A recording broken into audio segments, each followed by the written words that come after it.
we're back here on the GSMC Baseball Podcast, bringing you our third segment, which is going to be talking about the Cincinnati Reds and their trade deadline, and just some moves I think that should end up happening for them, and just what direction I think they should go in for the trade deadline. So let's get into it. The Reds have been a very, very polarizing team this year. I've talked about it many times, but to me, they've been maybe the most disappointing team this entire year. I talked before the season multiple times about how I thought they were clearly the best team in the NL Central. I thought they would win that division, and unfortunately, they've let me down. They are currently third in the division, or about 10 games out of the first place right now. So, have definitely been a very disappointing team. Have been a team I really have been, sad to watch. There's been a lot of stuff not going right for them, including injuries and all that. But at the same time, just very disappointing the way I thought this year would go. So, I think now getting closer to the trade deadline. Right now it's July 4th, of course, when I record this and when I'm on live.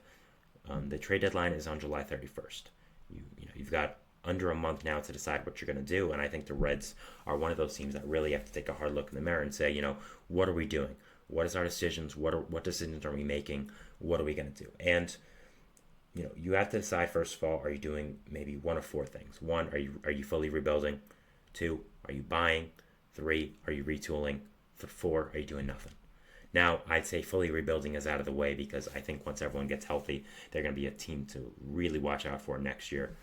And I think buying is out of the picture as well. I think at this point, when you look at this Reds team, right now in the NL Central currently, they are third place. They are 10.5 games out of first place, 4 games behind Cardinals for second place. You look at the wild card as well. The teams above them include the Braves, Cardinals, Padres, Mets, Diamondbacks, Giants. And they're tied with the Pirates as well, and the Nationals are only a half game behind them. So there's a lot of teams you'd have to, continuously beat to get into that wild card position, to even really get into a position of it. Even though you're 4 games out, 4 games out isn't what it used to be. It's a lot more, it's a much bigger deal because of the third wild card spot now, because of the NL this year, how many teams are compacted together, together with one another, kind of within, a game, 2 games, 3 games of each other. So there's a lot of teams the Reds would have to pass, a lot of things they would have to end up doing different this year, and I just don't think buying is the correct move to do. Now, if I'm them, I'm really doing a bit of a retooling.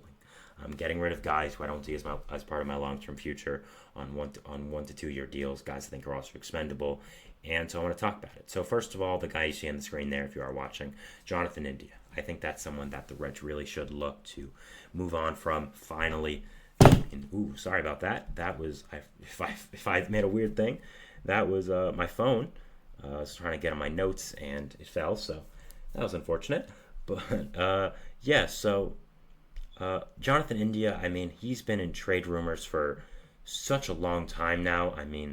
Really, it's been years and years at this point that he's been in trade rumors for the Reds, really since winning that Rookie of the Year, and for a good reason. India has been a decent player, but nothing really too extraordinary, not really been a guy to build your franchise around since that rookie year.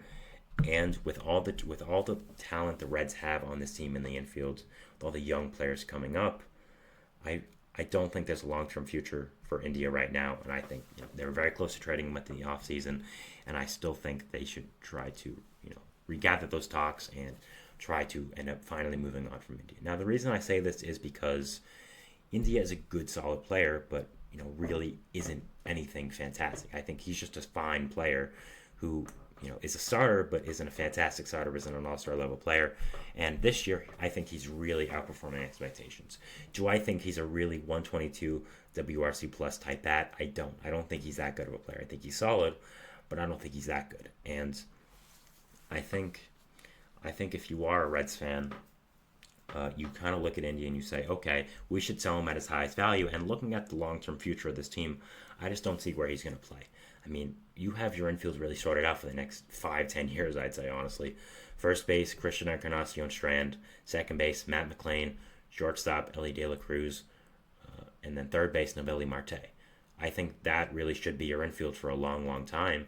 And I just don't see a place where India is going to play. Now, this year, it worked out to hold on to him because of all the injuries you had to your infield, with Noelvi Marte getting suspended, with Matt McLain being out for the year. But going into next year, are you going to move India to an outfield spot? Is that really what you're going to do? I just don't think that's a great decision to make, and I think you should use the depth you have the player you have that, as much as he's good, he doesn't provide a lot of value to you because he's probably not going to be starting when everyone's healthy. So I think you should end up flipping him to a team that needs a second baseman, needs an infielder for some type of pitcher. I think that would make some sense for a controllable pitcher. Now I know there was a lot of conversations about him getting traded to the Blue Jays in the offseason. I don't know really how that would work. I don't really know if that's a fit at this point with how the Blue Jays are performing. I think the Mariners would make a lot of sense as a position for India to go with, getting a pitcher back. Now, I want to make it clear that India getting traded isn't going to get a superstar level player. He's not going to get a player like an Emerson Hancock, a Brian Wu, a Logan Gilbert. Absolutely not. But he's going to get a good, solid player, a good pitcher under control for the next maybe 2-3 years. And I think that's really where his value lies. So if I'm you guys, I'm using the depth you have to your advantage, trading from one of those guys and getting someone else for this guy. I think getting a controllable pitcher, building up this rotation, building up this young team would be a really good decision. And I think he is going to have to end up being dealt. He's become a fan favorite over there in Cincinnati. He's become a great presence in that clubhouse. But at the same time, I think it's time to move on for your team. And I think it's time to deal from your depth. I mean, you also have Santiago Espinal right there if you're worried about, trading India and then you're having no depth in the infield after that. No, you still have Espinal. You still have some other guys as well in that team. So it's not like you're just trading him and then you have no backups. No, you still have other players, and that's why I do think India is good, but just not good enough to stay in this team because I think there are other players better than him. So I think trading him now to get a good package back would make a lot of sense. I mean, a lot of teams gives you an infielder right now. I mean, looking at the league currently, I think the Mets could be a fit for India. I know a lot of Mets fans have wanted this for a few years because he grew up a Mets fan in Florida with his father. But at the same time, I just don't think it's been a fit before this year with Jeff McNeil. But the way McNeil's been struggling, I think they could look to add Jonathan India. I also think going to other teams as well. I think the Dodgers could be a fit. I think the Diamondbacks could be a fit. I think the Yankees could definitely be a fit. It would be unfortunate for him to cut off that beautiful hair, but it would have to happen. I think Cleveland could definitely be a fit. Again, Seattle I mentioned as well as a team. So there are a lot of fits here for a good, solid infielder like India. I think it would make a lot of sense to end up trading him for a pitcher, and I think that is one of the decisions that the Reds would have to end up making. Now, after that, there are also some other great players you could trade at the deadline if you are a Reds fan. First of all, Frankie Montas, a guy who signed to a one-year contract coming off an injury-riddled season with the Yankees. Montas hasn't been great for you guys, but provides a lot of upside if you can get him fully healthy and get his pitches back to working where they were in Oakland all those years ago. Also, it's just a good, solid innings eater. Is a good veteran arm that I think wouldn't cost that much for a team to acquire. Really hasn't worked out in Cincinnati. I think another change of scenery would be good for him. And I think any team looking for pitching, if you don't want to spend too much, I think getting Montas as a good, solid veteran relief arm would make a lot of sense. And not relief, starting just a good veteran arm out of that rotation, I think would make a ton of sense. And from a Reds fan, I'm definitely looking to get a good package back for Montas. Again, nothing crazy, but something good, something very solid for him. And I think that would make a lot of sense for this team and the future of the team. So I think that would be a really good decision. Also, in the bullpen, trading a guy like Brent Suter, who you signed to a one-year contract, would be a nice decision as well. Suter's a very solid left-handed bullpen arm, which a lot of teams need.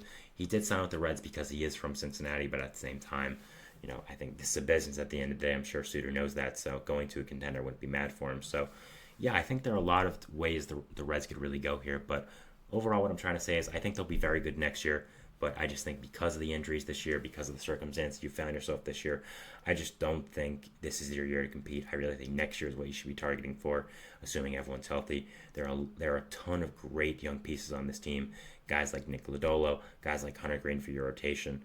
Offense, like I said, the guys I mentioned as well, you have the flexibility to sign someone. They haven't been scared to sign people in the past. I mean, you gave Nick Castellanos a big contract in the past as well. So you have guys like Chase Petty coming up through the ranks. You have the first overall pick. You have the second overall pick in this year's draft. I mean, you could draft a guy like Charlie Condon or Jack Caglione or Travis Bazanza and have them come up in the next 1 or 2 years and be a big part of their core. Chase Burns as well. So a lot is going right for this Reds team. There's a ton to like in the future. And, just because this year was a flop, just because of the circumstances that happened this year, you won't be competing. There's still a lot to like in the future. The future is very high still in Cincinnati. And, definitely will be excited to see what they do next. Definitely excited to see what decisions are end up being made for this Reds team. So that is our third segment here, talking about the Cincinnati Reds and their trade deadline and what could end up happening with them. We'll be moving into our fourth segment, which is going to be talking about the Twins and just some roster moves around them. I'm going over some injuries, prospect call-ups, all that kind of stuff. So yeah, we'll be talking to you after the break. So thanks and bye. For the best and latest podcasts available anywhere, go to the podcast app on your cell phone and type in GSMC to access free content-rich podcasts.